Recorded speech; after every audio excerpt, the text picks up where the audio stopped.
ห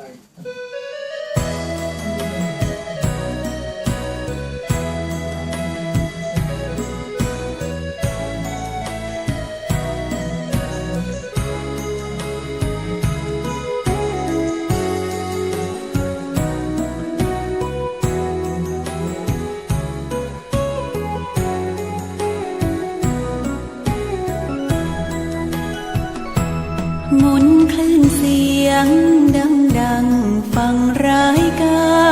รจิตเบิกบานและสำราญผ่านกันทั่วหน้าสถานีวิทยุเพื่อการศึกษาพระพุทธศาสนาวัฒนธรรมนำเชิดชูวัดฝายหินแดนดินถิ่นล้านนาสืบสานมาภาษาธรรมนำความรู้ทั้งสาระและบันเทิงเชิงกูรูเปิดฟังดูจากใจครูผู้สอนธรรมคลื่น104.50หมุนมานะฟังเสียงพระเทศสอนเป็นกลอนธรรม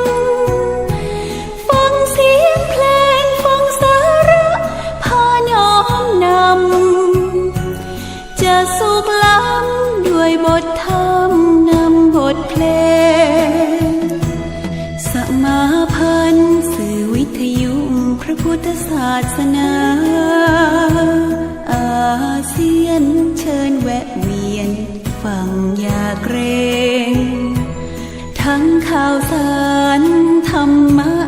และบทเพลงคลื่นกันเองพร้อมบรรเลงเพลงและธรรม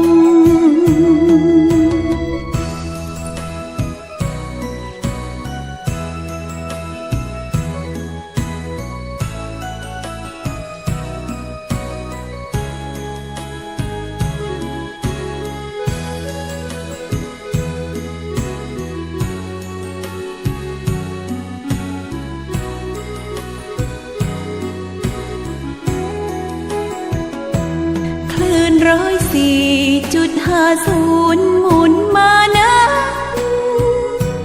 ฟังเสียงพระเทศสอนเป็นกลอนธรรมฟังเสียงเพลงฟังสาระพาน้อมนำจะสุขล้ำด้วยบทธรรมนำบทเพลงสมาพันธ์สื่อวิทยุพระพุทธศาสนาอาเซียนเชิญแวะเวียนฟังอย่าเกรงทั้งข่าวสารธรรมะและบทเพลง